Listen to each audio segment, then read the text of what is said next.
ready to get your fix? Are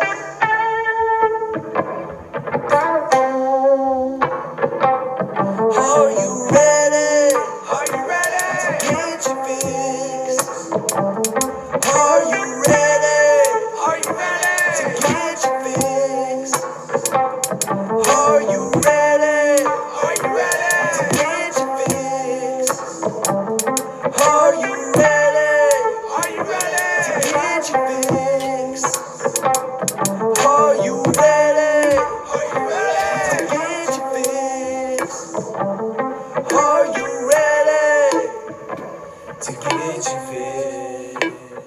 With the Wicks here on this beautiful Monday, March 7th, 2022, and welcome to the show, whether that be on Facebook or on YouTube. Same spiel as always, hit the like and the share on Facebook, subscribe on YouTube, it would be much, much appreciated. So obviously this weekend we had the NFL 2022 Scouting Combine take place. Now Friday we kind of dived into what happened with the quarterbacks, the wide receivers, and the tight ends. Today I thought we were going to go over that. Not going to be the case. There's a lot more shit popping off, a lot more franchise tags, actually, well, the only franchise tags kind of being placed around and on different people around the NFL. We're going to talk about that today. We also got to dive in and what the hell is Von Miller going to do in the future? We have no clue. There's some kind of weird, interesting photos that he posted on his social media accounts. We'll dive into that a little bit. We'll kind of talk about what his future might look like or may look like. We have no clue, obviously, but we're going to dive into that, give you my opinion on what the hell is going to happen with that scenario. And we also have the NFL who just set their annual cap space. This is the amount each team has to spend on basically every single player that they're potentially going to sign this offseason, and obviously through the whole season we'll dive into that. But let's kind of quick go over what happened during the Combine. Big takeaway from the Combine was basically we got some guys. Okay, we got some fast guys out there. The quarterbacks are going to be absolutely, amazing to watch and see how they grow and see how well they perform in the upcoming seasons of their NFL careers. We had a quarterback from Baylor, really can't remember his name off the top of my head. He ran a 4.23 40, all right? Second best in the Combine. Beats Calvin Johnson's 4.24. Doesn't quite beat John Ross's 4.22. So we have some quick guys from or at the cornerback position. A lot of good ones out there. Derek Stingley Jr. from LSU. He's going to be a dog. Everyone's talking about Ahmad Sauce Gardner, who hopefully the Minnesota Vikings figure out a way to hopefully draft him if he is available at that spot. But if we don't, hell is going to freeze over. We'll figure out how that all pans out. I'm sure we're going to have another draft day spectacular or draft day show, which we did last year. We started going live on draft day last year. Didn't quite work out the way we wanted, but we figured it out. We got through it. But this year will be way better, way more, intense, ready to rock and roll. Great conversations, but that is obviously down the road a little bit, about a month or so, about a month and a half until that actually takes place. But defensive ends, there's a lot of edge rushers who look phenomenal out there. This draft is stacked with wide receivers, corners, and edge rushers, so I cannot wait to see what next year's NFL season has in store for us. But we got a whole bunch of shit to get to today, so how about we do that? Are you ready to get your fix?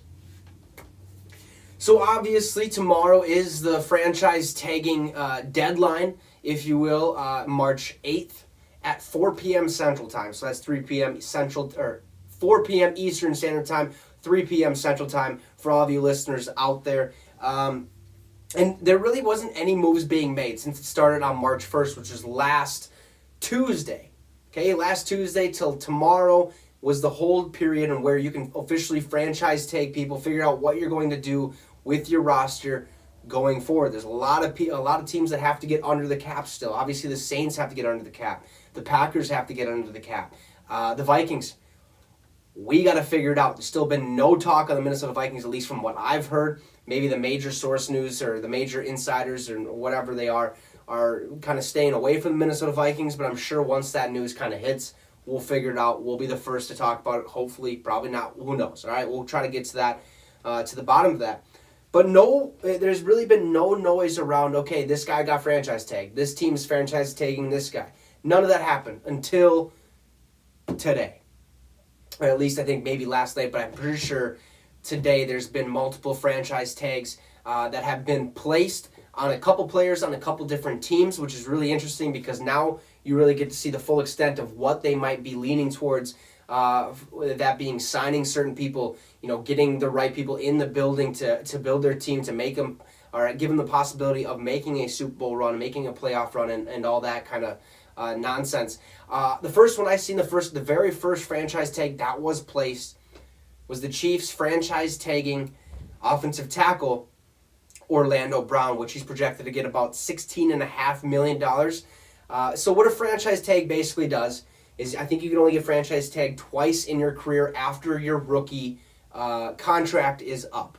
So a lot of people nowadays, you get a 5-year rookie contract. Your 5th year is obviously optional, where you can test out free agency, or you can get that franchise tag placed on you, depending on if the team still wants you on their team, or depending on what their cap situation kind of looks like. That's kind of basically what happens with these franchise tags. Now, every franchise or every position has their own veteran minimum. Now, a veteran minimum basically just means, you've been in the NFL for a set amount of years. This is what you're going to get paid for this 1 year that you're franchise tagged, to kind of save your team a little bit more cap space than if you were to sign a 5-year, $100 million, $150 million contract, if you kind of catch what I'm trying to say there. So franchise tag basically just says, hey, we want you on our team, but right now getting a contract extension done just isn't in the realm of possibility. I mean, it probably is, but we'd have to get rid of too many players that we would not want to get rid of at this point, because we think we're ready to make a run. So we're going to have to place a franchise tag on you. And every person that gets franchise tag gets a veteran minimum at their position. Each position is different for veteran minimums. I took a little bit of a screenshot here to kind of, this is what the franchise minimum or the franchise tag minimum would be for this upcoming year. So basically, quarterbacks is about $29.7 million if you get franchised. That's 1 year, $29.7 million. That's it. Okay, running backs, $9.5 million. Wide receivers, $18.4 million. So you get it. Every position has their own, set amount of how much they're going to get paid, basically for that season. Now, a lot of people don't like the franchise tag because, obviously, you might want to go somewhere else. You might want to test the waters in free agency, go to a different organization, chase a Super Bowl, where if you get franchise tags, say on the Jacksonville Jaguars, you're kind of like, God damn it, we got to do this whole thing again. We had a fucking 2-win season the year before.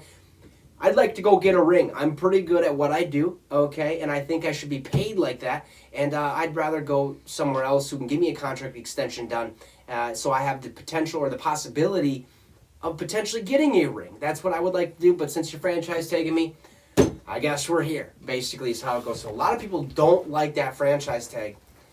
It is what it is, obviously, but I do understand it, being that the NFL does have a cap space. You got to kind of, there's not much wiggle room around there. Now we've been seeing these voidable contracts for voidable years.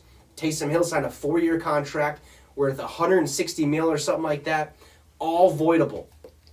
So basically, doesn't mean shit. Okay, it's nothing. I mean, don't have to pay him all of that. Obviously, they probably have to pay him for when he plays. So like last season, he played all last season. Obviously, they have to give him his money from that year. But they can obviously move the rest of his contract down the line. They end up re-signing him to a different deal, non-voidable, all that stuff. So voidable contracts are a real thing. People or NFL organizations are trying to figure out a way to kind of work around that cap space a little bit. And all that really had to do with COVID. Obviously, COVID took a big hit to the cap space, in which we'll talk about here in just a minute after all these franchise tags. But it took a huge hit to the cap space and what teams were able to spend, because obviously no fans means no revenue, or at least it does mean revenue because of all the TV deals and all that nonsense. But with no fans there, it's a lot harder to make that much more revenue than you previously would have had if said fans were in the stadium. I mean, you got the concessions, you got to buy a hot dog, you got to go buy a beer, you got to, you got to do all that, type of fun stuff that you would normally do when you're at a game. That just wasn't the case because COVID came knocking on the door and said, yeah, nobody's going to be watching these games. Okay, they're all going to have to stay at home, have to do all that nonsense. But the Chiefs have franchise tagged Orlando Brown. Now, what does this mean for the Kansas City Chiefs? Obviously, this is a big sign. I had a feeling that Orlando Brown was going to walk away or was going to be able to become a free agent. And then the Bengals were going to swipe him up. I honestly had a feeling that the Bengals were going to try to figure out a way to, okay, if Orlando Brown is a free agent, he's the first guy we need to get. Offensive tackle. We need to figure out a way to protect Joe Burrow. That's not the case now. Okay? He's going to stay a Kansas City Chief for about $16.5 million. Now, he can obviously still work on a deal in which what I have been reading is going to be the case. They're going to try to figure out a long-term contract extension for Orlando Brown. Obviously, he's going to be. He probably wants to stay in that organization for what they have been, able to do the last couple of years. Obviously, making it to the Super Bowl back-to-back seasons. This past year wasn't the case. They got the AFC Championship game, and then they kind of fell apart. They didn't. I mean, they came out completely dead. Didn't even look like they wanted to play football in that second half. So the Chiefs, lately have been picking up steam. They've been really rolling. And that all has to do, obviously, with Patrick Mahomes. But their defense deserves a lot of credit as well. And that's going to be interesting to talk about as well because with the franchise tagging of Orlando Brown, there's one particular person that the Chiefs have to figure out what is going to happen. That one person is their safety, Tyrann Mathieu. He is now set to become a free agent. They decided to sign their tackle. They decided to franchise tag their tackle instead of their safety. And that's kind of big news. That means, obviously, the Chiefs are an offensive-minded team. An offensive-minded team. They like offense. Now, their defense, obviously, we all get the whole, defense wins championship thing. The Chiefs, their defense at the beginning of the year was non-existent. They are absolutely garbage. That was the talk of the show for about, I think the first 8 weeks of the season. Like, what the hell happened to the Chiefs' defense? If they continue to play like this, they're not going to go anywhere. They're not going to make it to the playoffs. I actually said that. If they don't pick it up, they will not make the playoffs. I had a very, very, stern talk about that. Not really stern talk, but you understand what I'm trying to say. There's I just knew that if their defense continued to play like that, in which they didn't, okay, they ended up picking up steam, played phenomenal the second half of the season, got them into the playoffs, they got to the AFC Championship game, so their defense really wasn't a problem. It was their offense, and I think teams were starting to figure out what the Chiefs' game plan was or is throughout the year, okay? And they obviously want to hit that right on the nose. They want to sign their offensive guys first. Because defense, I think that they feel like they can just pick and plug wherever they need to. So Tyrann Mathieu is now on his way out, going to be a free agent, can test the waters on where he potentially might like to go next. Now, does that leave out the possibility of the Kansas City Chiefs? No. Okay? He can definitely figure out a way to go sign with the Chiefs. And obviously, if they're going to be working on a contract extension or a long-term deal for Orlando Brown, you got to have the feeling that since they didn't franchise tag Tyrann Mathieu, they have enough money and, the ability to go say, hey, Mathieu, or Tyrann, or whatever you want to call him, the Honey Badger. How would you like a 4-year deal? $80 million, huh? How does that sound? And that's a very real possibility that could actually happen for Tyrann Mathieu. Now, does he go and sign with that? Go sign back with the Chiefs? Yes, but also no. If he doesn't like what was happening there, if he doesn't like how the way he was, put in different positions or different roles and stuff like that, he could say, let me go test the waters. Let's see what's kind of, out in the ocean a little bit. If I like something out there, if I catch a shark, that's where I'm going. But if I don't, I'll come back and we'll make this whole, we'll sign this deal, we'll get this done. And obviously, I could be totally wrong on this. But that is what it's seeming like. That's what it sounds like at this point in time. He is a free agent, has the opportunity to kind of, his future is basically in his own hands at this point. He can choose to go wherever he wants to whoever makes an offer for him. And I can't wait for that news because I think Tyrann Mathieu is obviously one of the top safeties in the National Football League, has been for quite some time, actually probably since he broke into the league, okay, with the Arizona Cardinals. So interesting news out of the Kansas City Chiefs organization. The Cleveland Browns also made a very interesting decision. And I don't know if I like it a lot, or I just don't know how it's going to work out. The Cleveland Browns have franchise tag tight end David Njoku, and he's said to make about $10.5 million on this tag. The other thing is that they're apparently working on a long-term deal to get him back with the Cleveland Browns for a longer amount of time. It kind of ruffles my feathers because there was talks this season of him wanting out of that organization, wanting to go somewhere else. He didn't like that he was kind of being put on the bottom of the totem pole. It felt like, obviously with bringing in Austin Hooper, which now that they franchise tagged Njoku, they have to figure out what the hell they're going to do with Austin Hooper because he's a $13.2 million cap hit. So is that the Cleveland Browns kind of saying like, okay, well, let's save some money. Let's get David in here for less amount of money. Let's ship Austin Hooper out. But David did not want to be a Cleveland Brown. At least that's what I heard. Could be wrong, but that is exactly what I heard. He just wanted out of the organization, wanted to go find somewhere else. I think he requested a trade at one point because, obviously he was supposed to be their number one guy, wasn't being used like their number one guy, so he kind of wanted to go somewhere else to a team that would use him as their, top tight end.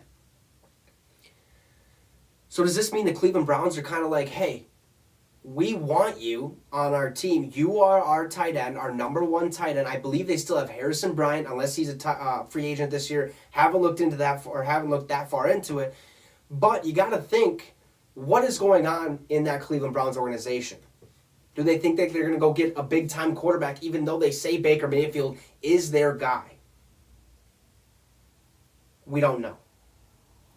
But I had a huge amount of feeling, or a good feeling that they were going to franchise tag Jadeveon Clowney, because with him and Myles Garrett on that defensive line, it just seemed perfect. I mean, you got Jadeveon Clowney, who's fast. He's going to get around you in a blink of an eye. He's going to cause all those quarterback pressures. He can get to the run. Myles Garrett, he's a fucking bowling ball. Okay, he's going to go right through you. He's going to make you look dumb, and then he's going to go on the internet and fucking dunk a basketball with the windmill and go to the All-Star game and do the same goddamn thing, be like a human highlight reel, kind of like Aaron Donald, okay? That's who Myles Garrett is, So I had a feeling, hey, go sign Jadeveon Clowney. Keep him on your roster. Keep that defense up here instead of bringing them down here. But I could be totally wrong. Maybe they're going to go, and they did this franchise tag with David Njoku, their tight end. Maybe they're going to go out and give a contract extension to Jadeveon Clowney or give him a new contract. Who knows what that's all going to entail. But obviously, there's been word with the Cleveland Browns potentially looking at wide receivers around the league, a.k.a. Chris Godwin. He's a free agent. Sounds like he might go to Philadelphia, but that obviously doesn't mean that's the case at this point in time. Okay, there's other wide receivers, and a lot of them in the draft coming up, that the Cleveland Browns are probably going to go make a move on, in which, who's been on, the guy one of the guest hosts that's been on here on Fridays, Logan. He's a longtime Cleveland Brown fan, always has been. Don't know why. I mean, it's just like how all of us started watching football. The first team you see, you're like, that's my team. How's it going? Or how's it doing? Keep moving, stuff like that. That's what it is. But he said, hey, look, we need a wide receiver. We need somebody else. And Jarvis, he might want out of the organization. That's what it kind of seems like. That's what it's kind of sounding like on Twitter, on Instagram, on all those social media accounts. He might be on his way out. That's a very real possibility. So They need a wide receiver. They obviously need a linebacker. They obviously need help at cornerback because the young ones that they have drafted just haven't been able to flourish. But obviously it takes time. We've had a conversation on that. It takes about 2 to 3 years to really, get your feet under you. The guys that come in year one and bam, they're a superstar, it's like, all right, geez Louise, geez. Pretty much, plain and simple. It's like, okay, yeah, that guy's a dog. Okay, should have known it. We didn't, but, it is what it is. So Cleveland goes out, franchise tag David Njoku, but they are working on a long-term deal for him to keep him a Cleveland Brown. Who knows if that deal gets done? Who knows if David still wants to be a Cleveland Brown? I'm sure he wasn't too happy with getting the franchise tag, but now it's time for the Browns to figure out, what do we do with Austin Hooper, who's $32.2 million, or who is a $13.2 million hit against our cap space. That's what they got to figure out next. Don't really know the full extent of how that's going to go down. Obviously, until that news is broken, we won't know. But they got to figure it out. They have some pieces that still need to be plugged into the puzzle there in Cleveland. Look, they've had a massive turnaround. Okay, after getting Baker Mayfield, getting who they need, Nick Chubb, Kareem Hunt in the backfield, Jarvis Landry. Obviously, who knows if he still wants out? That's a real possibility. If he wants out, he might be out. But it is what it is at that point. Another tag, the Bengals. The Cincinnati Bengals did exactly what I thought they would do and tagged safety or star safety Jesse Bates. This was definitely going to happen because they're projected about $58 million. I guess I should have looked at that because the cap space has been set now, and we'll talk about that here in just a moment. But I knew they were going to sign Jesse Bates or franchise tag Jesse Bates. I said it on my show not too long ago about who they were potentially going to franchise tag, and I said Jesse Bates. If you don't believe me, you can go back and check it out. You're going to have to look through it. If you find it, cool. If you don't, cool. It is what it is. But I had a feeling they were going to do this because their main focus is the offensive line. They just went to a Super Bowl in a year that not a lot of folks thought they could do. Okay? Game one, I said Vikes are going to win. Should be an easy one. It wasn't. It wasn't. And since that point on, they continuously kicked teams right in the rear. Okay? They made their team know, or other teams know that, hey, we're not messing around. We're here for the long run, and we are going to make some noise. They get to the playoffs. They get to the AFC Championship game against the fucking Kansas City Chiefs and kick him right in the kisser, okay, and got him out of town. They won. Go to the Super Bowl. They put up a really, really good fight against the Los Angeles Rams. Damn near win that thing. If it weren't for Aaron Donald, they probably would have, okay, and now they're here. And the big thing is they need offensive line help, so we'll see if that's what they work on next. Now, you got to understand, too, a lot of people might be upset. Why did you franchise tag Jesse Bates? He's our best guy, or he's the best guy in our franchise, besides Joey B probably, or Jamar Chase. Like, why? He only missed one game in 4 years. Pretty good. He stays healthy. But there are other positions on that organization that they need to figure out first. Offensive tackle being one of them. Defense, they can obviously boost that a little bit. If they get a corner in the draft or if they get a linebacker in the draft, they can obviously fix it that way.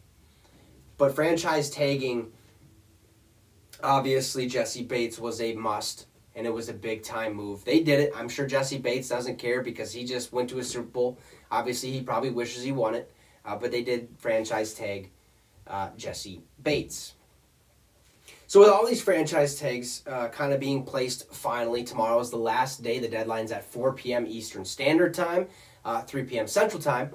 But the NFL came out, and they have finally officially set the NFL 2022 cap space at $208.2 million per team.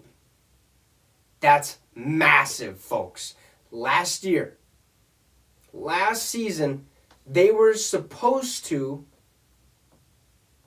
have, I think, over $200 million. That wasn't the case. because of Mr. COVID. COVID came knocking on the door and said, hey, so we're not going to have fans in the stadium this year because I'm going to literally infect every single person in this world. Okay, that's just how it's going to go. You're going to have to figure out how to deal with it. All right, sorry about it, but it is what it is. The cap space has continuously moved up. In 2018, it was 177.2 mil. In 2019, it was 188.2 mil. In 2020, it was 198.2 mil. But last year, in 2021, due to COVID implications and what COVID actually did to organizations with no fans and having no fans for that entire 2020 season, so your revenue was a little bit shorter. It went from $198.2 million to $182.5 million. Massive drop. Massive drop. $16 million it dropped down. That's huge. That's a lot. That means, teams have to figure out what the fuck they're going to do. That's where you've seen all those voidable contracts kind of being put into place. But let's just say the NFL did a really good job this season. Did a fantastic job this season. Got new TV deals done. Massive. Okay, I think it was over $400 million, or it was a ridiculous amount of money that they had. $400 billion maybe. I don't know. It was a ridiculous number that they got done with the TV deals. Okay, obviously the NBC, the ABC, and the ESPN, all those deals they had to get done. The Fox and all that. Or Fox, CBS, and NBC, I believe, is the other one. Pretty positive on that. But this year, from $182.5 million, it moves to $208.2 million for each team. It was projected to be above 200, so they're about right where their projection was. This is the first time in NFL history that the cap is over $200 million. So, hey, congratulations to the NFL. Congratulations to the players who will be getting a lot more money. Okay, and it's only going to continuously get bigger and a higher amount of money. Obviously, as these TV deals get newer and newer, technology gets better, more viewership happens and all that type of cool stuff. Okay, it's going to continuously grow. Now, take in mind, this year's cap space is $25.7 million more than last year. That's a whole nother player. Like, that's a superstar player right there. That's potentially 3 players that you could sign. So that's huge. This is huge for the NFL, and I think that is why we're seeing a bunch of these guys finally getting franchise tags, because they have an idea of what the cap is actually going to be, and that's at $208.2 million per team. So good job for the NFL for finally getting that done and over with, which, obviously you have to. Okay, it's not like it was never going to come or never be a thing. That's something that the NFL kind of goes by and abides by is, hey, this is what we got. That's what you are allowed to spend. Figure it out. Don't go over. Try to stay under. If you go over, come on. You got to figure something out, okay? You're a businessman. That's what you got to figure out. So good for the NFL in doing that. So with doing all that, to get new TV deals started off, obviously we all know about Thursday Night Football officially moving to Amazon Prime this upcoming season. Don't know how it's going to work out. Hopefully we're able to watch it, especially with people who don't have Amazon Prime. Does that just mean everybody has to fucking get it that's a football fan? I kind of find that a little bit of a bullshit kind of call right there. That's kind of, that's Amazon kind of swinging their nuts around and saying, hey, look at us. Come and buy Amazon Prime. You get all these videos or all these shows, these movies, and now you get Thursday Night Football. So who knows? Thursday Night Football could take a massive hit, right? It could take a huge hit if people don't want to buy it. Obviously, people are going to buy it to watch Thursday Night Football or other routes, obviously. Keep that to ourselves. But Amazon, obviously with being a partner now of the NFL, having a game, they need commentators. Who is going to be the new play-by-play caller? Who is going to be the new color commentator? Well, they have found a color commentator. You guys know him. I know him. Amazon is finalizing a deal with ESPN's Kirk Herbstreit to be their new Thursday Night Football color commentator. That's huge. Okay, obviously Kirk Herbstreit works for ESPN. He does College Game Day. So he's definitely on the TV every single Saturday. You all know who he is. If you kind of go, just search his name up, you'll know. Okay, Kirk Herbstreit, he's well known in the college football ranks. And now he's going to be well known in the NFL ranks, and I cannot wait. I know he did a playoff game, I think, this year for the NFL, which was huge. I think he might have done a Week 17 thing. He wasn't bad. He was pretty solid. He knew his stuff, and he's obviously only going to continue to get better, especially with the knowledge that you gain and just practice, repetition. That's what kind of makes you better at all of this. Okay. But yeah, he's likely going to continue his ESPN and ABC duties. So just because he's going to do Thursday Night Football on Amazon Prime for the NFL, listen, he's going to still be doing College Game Day, working with ESPN, working with ABC, and doing his own stuff. So he's going to have 3 jobs, and he's going to do a phenomenal job at it. And I cannot wait. It's going to be a new little taste of the NFL. Who knows what? Obviously, all these guys are moving places. Troy Aikman was obviously in Amazon's crosshairs. They didn't land him. Okay, he's moving to Monday Night Football. Al Michaels still needs to figure out if he's going to retire or not. Probably leaning towards a retirement, but hopefully he comes back because, he's an absolute legend in all of that and all this. So Chris Collinsworth, what is he going to do? Is he going to have to find a new person to pair with? That's only if Al Michaels probably retires. Not Troy Aikman. Joe Buck has to figure out his route. Is he going to go sign a new deal? Are they going to let him out of his last year of the contract? So the NFL is going to look a little different. Obviously with new players, potential new uniforms like the Commanders, new namings. Everything's going to be new, especially the broadcasters that we get to watch every Thursday, Sunday, and Monday. And Kirk Herbstreit gets the Thursday Night Football matchup, not Thursday Night Football games, on Amazon Prime. So again, that'll be fun. Kirk Herbstreit, good luck, pal. It'll be awesome to watch you, awesome to see what you got in store for football fans around America as well as the world. So, because we all know about the international home markets with London and all that stuff. We have 2 London games this year. 3 London games this year.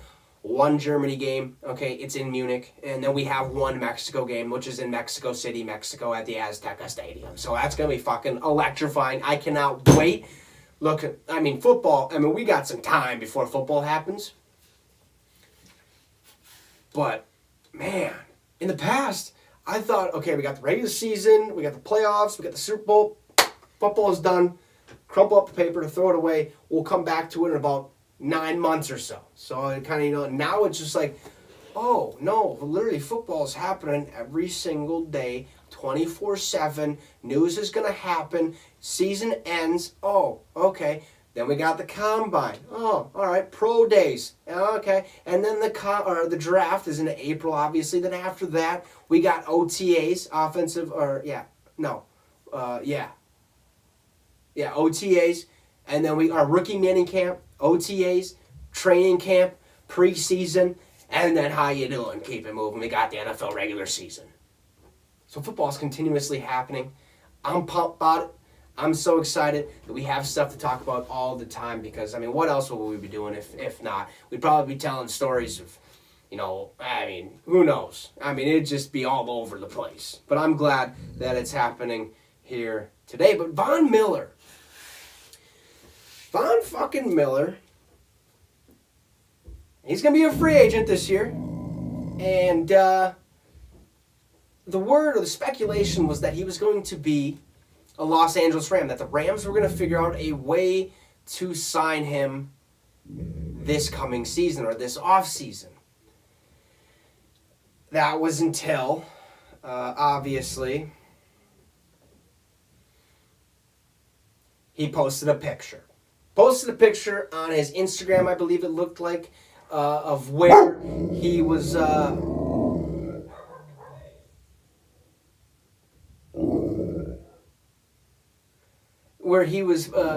a Denver Broncos uniform. And he says, number 58 or 40 in orange and blue. Well, what does that mean?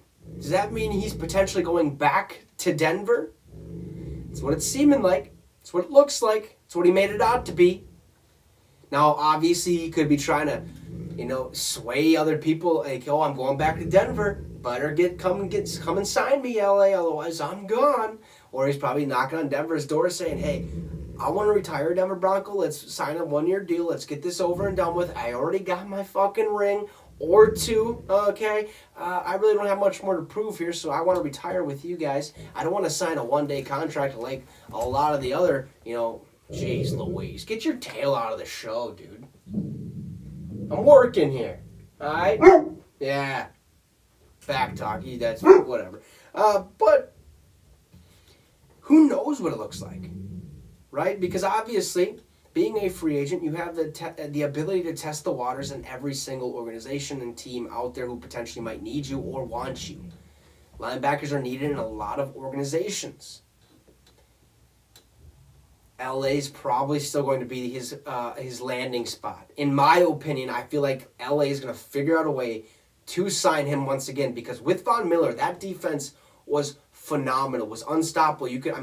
The blitz packages that they were able to do. You could blitz Von Miller, send Aaron Donald back, or Leonard Floyd. You could keep Von Miller back, and you can blitz 2 other dudes. It was just the amount of stuff that they were able to do on defense was incredible enough.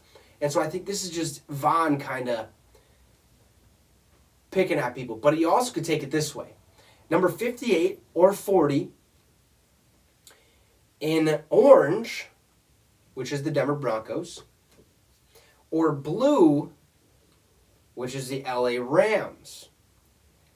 So, there's multiple angles to look at this. Just know he's trying to pick on us, okay, and give us some insight, which really there is none, okay, because he is a free agent.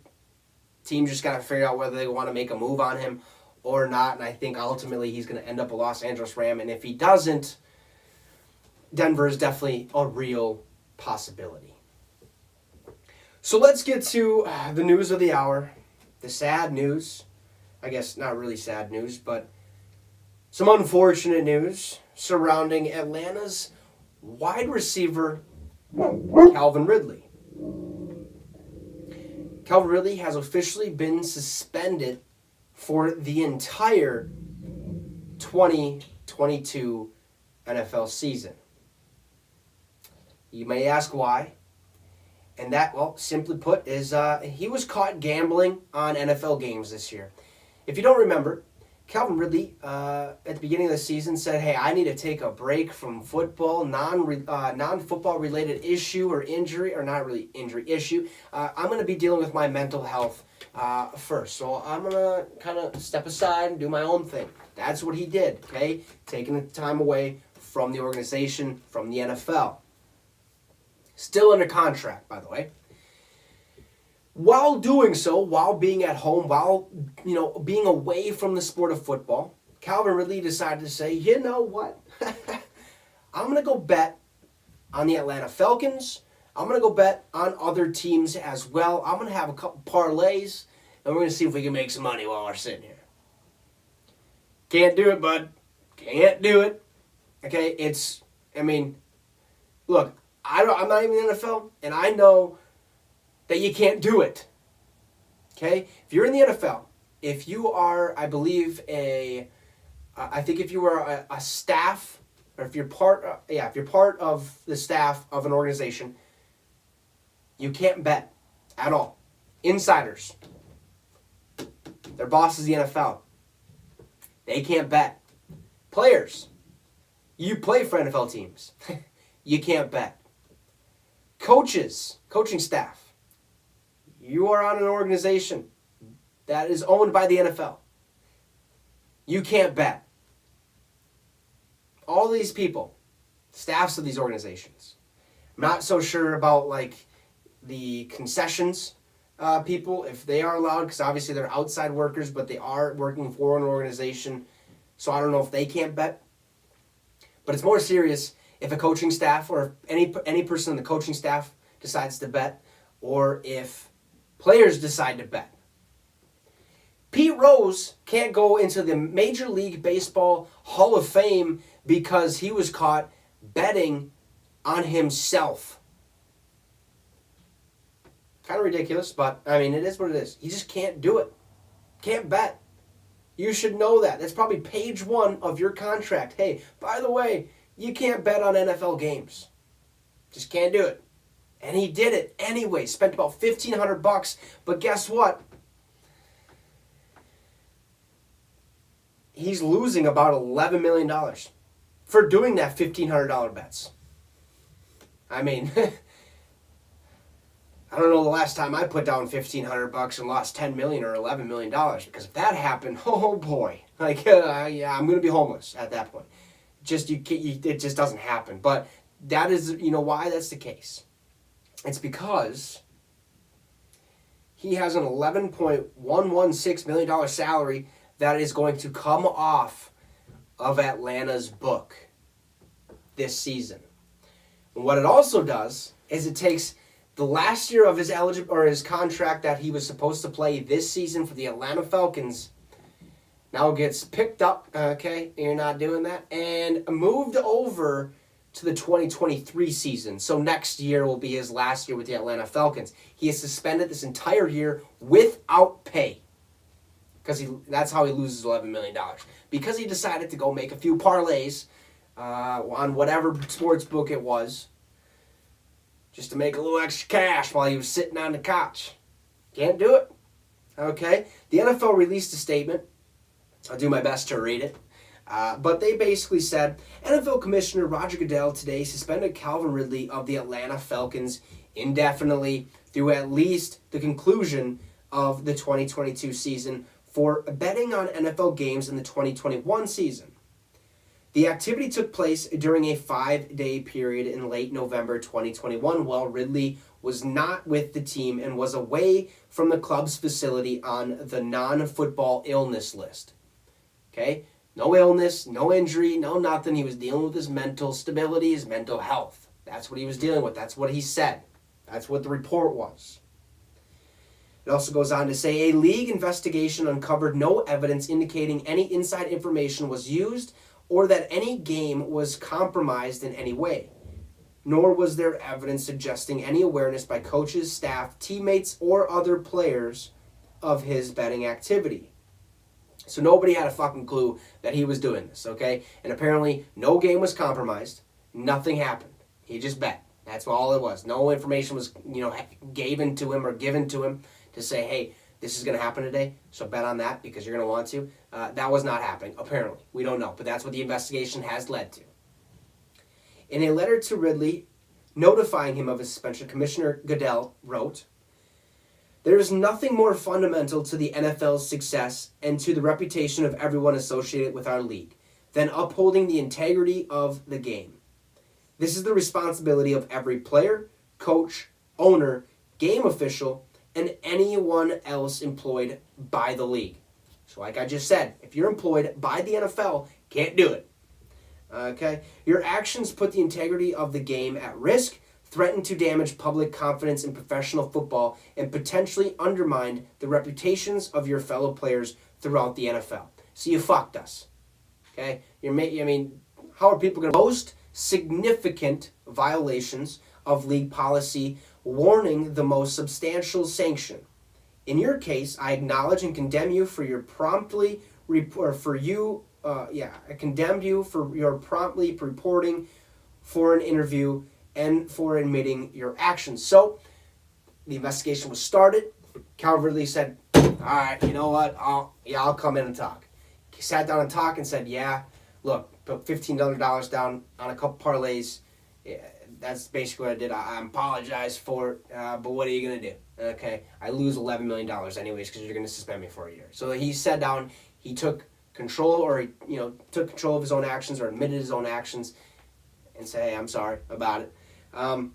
Ridley may petition for reinstatement on or after February 15th, 2023. So, pursuant to the NFLPA collective bargaining agreement, he may appeal his suspension by filing notice within 3 days.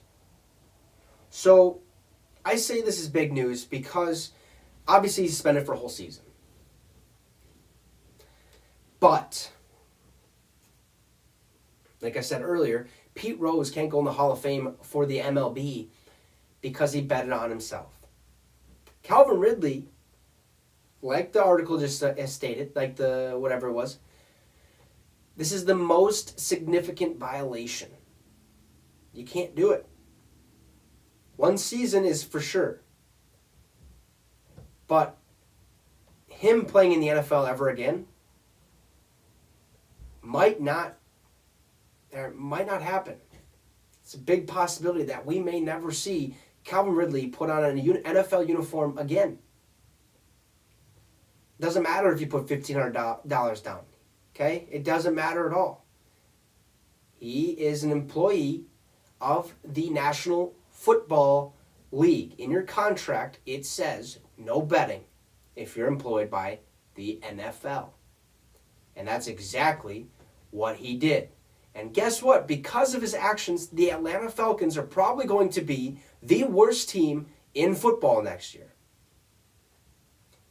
The Falcons wide receivers currently under contract or available to play in 2022 are Olamide Zaccheaus, Frank Darby, Christian Blake, Chad Hansen, Austin Trammell, and Braden Linnaeus.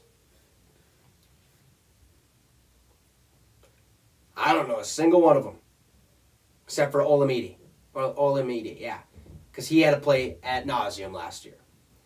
Falcons don't have a wide receiver, folks. There's a lot of them in the draft, so hopefully they figure it out some way. Or, maybe releasing Calvin Ridley. There's a lot of possibilities that are going to be taking place, but the Atlanta Falcons might just suck a lot next year. I mean, we might watch them completely nosedive, right into the ground. It might actually happen. Matt Ryan, what's he going to do? Don't know. I mean, after they lost Julio Jones, things have kind of just started going. And with this, man, got to be better, man. You have to be better. You just can't do it. So, obviously, Atlanta loses their star receiver, Calvin Ridley, for the entire 2022 NFL season.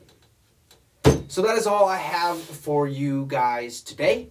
Thank you so much for tuning in, whether that be on Facebook or on YouTube. If you're on Facebook, hit the like, hit the share. If you're on YouTube, hit the subscribe. It'd be much, much appreciated. We will be back here tomorrow at 6 p.m. Central Time to discuss more news surrounding the NFL, and I cannot wait because obviously more franchise tags are going to have to be put in place, because tomorrow's the deadline, 3 p.m. Central Time, 4 p.m. Eastern Standard Time, and then after that, the legal tampering period where you can go sign free agents, that'll be taking place very, very quickly, so there's definitely going to be news tomorrow, so we'll be back here to talk about that. So have a great rest of your night. Be safe out there, folks. Enjoy the nice weather. Spring is on its way, and I'm pumped for it. Have a great one, and you just got your fix with the Wicks. Deuces.